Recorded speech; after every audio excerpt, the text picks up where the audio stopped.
नमस्ते। आज हम बात कर रहे हैं बॉलीवुड की। मतलब वो दुनिया जो हमें पर्दे पे दिखती है, उसकी चमक दमक, लेकिन उसके पीछे क्या है? हाँ बिल्कुल। हमारे पास एक सोर्स डॉक्यूमेंट है, बॉलीवुड की काली सच्चाई .pdf, और इसमें कुछ कह सकते हैं गंभीर मुद्दे उठाए गए हैं। हाँ, तो इसी पर हम थोड़ी गहराई से बात करेंगे। क्या-क्या मेन पॉइंट्स हैं इसमें? देखिए, इसमें कई बातें हैं। भाई भतीजावाद, मतलब नेपोटिज्म, और कैसे कुछ ग्रुप्स इंडस्ट्री को कंट्रोल करते हैं, ऐसा कहा गया है। अच्छा। फिर ड्रग्स वाले विवाद है, #MeToo के आरोप भी, हम्म। और एक्टर्स के मेंटल हेल्थ चैलेंजेस, और हाँ, वो शोषण और कास्टिंग काउच वाली बातें भी हैं। ओके, तो हमारा मकसद यही है कि इस डॉक्यूमेंट में जो भी जानकारी है, उसे थोड़ा समझें, है ना, बिना किसी तरफ झुके। बिल्कुल, बस जो स्रोत कहता है उसे देखना है। तो चलिए, नेपोटिज्म से ही शुरू करते हैं। सोर्स में जैसे धर्मा प्रोडक्शंस, वायर्फ, इन बड़े नामों का जिक्र है। हाँ, नाम लिए गए हैं, और आरोप ये है कि ये लोग स्टार किड्स को ज्यादा प्रेफरेंस देते हैं। अच्छा, और क्या ये सिर्फ इन दो चार नामों की बात है या एक बड़े पैटर्न की तरफ इशारा है? डॉक्यूमेंट तो इसे एक बड़े पैटर्न की तरह ही दिखाता है। कहता है कि करीब 6 बड़े प्रोडक्शन हाउस हैं जिनका इंडस्ट्री पर काफी होल्ड है, हम्म। जिससे शायद बाहर वालों के लिए मुश्किल हो जाता है।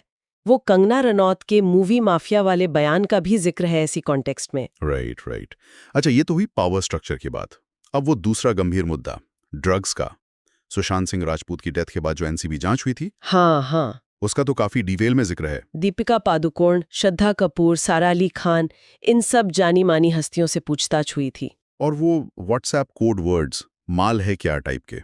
हाँ बिल्कुल, माल है क्या, हैश, वीड, ये सारे शब्द चैट्स में मिले, ऐसा सोर्स बताता है, और इन्हें ड्रग्स से जोड़ा गया। और इसमें वो पुराने अंडरवर्ल्ड कनेक्शंस की बात भी है, 90s वाली, दाऊद इब्राहिम, छोटा राजन। हाँ, उसका भी रेफरेंस है। मुझे लगता है सोर्स शायद ये दिखाने की कोशिश कर रहा है कि इंडस्ट्री पर बाहरी या अवैध असर के आरोप कोई नई बात नहीं है। मतलब ये प्रॉब्लम अलग अलग रूपों में चलती आ रही है। लगता तो ऐसा ही है, सोर्स के हिसाब से एक तरह की कंटिन्यूटी दिखती है। ओके, भारी दबावों के अलावा इंडस्ट्री के अंदर का माहौल, खासकर #मूवमेंट 2018 में जो भारत में हुआ, उसका बॉलीवुड पर क्या असर पड़ा, इस पर सोर्स क्या कहता है? सोर्स बताता है कि हैशटैग के चलते बॉलीवुड में भी कई सीरियस आरोप सामने आए। साजिद खान, नाना पाटेकर, इन पर लगे आरोपों का जिक्र है। हाँ, ये नाम तो काफी चर्चा में थे। बिल्कुल। और सोर्स ये भी कहता है कि कुछ मामलों में एफआईआर हुई, और आलोकनाथ, साजिद खान जैसे कुछ लोगों को टेम्पररी बैन भी झेलना पड़ा। मतलब कुछ एक्शन हुआ था। इन सब पावर और हैरेसमेंट के आरोपों के साथ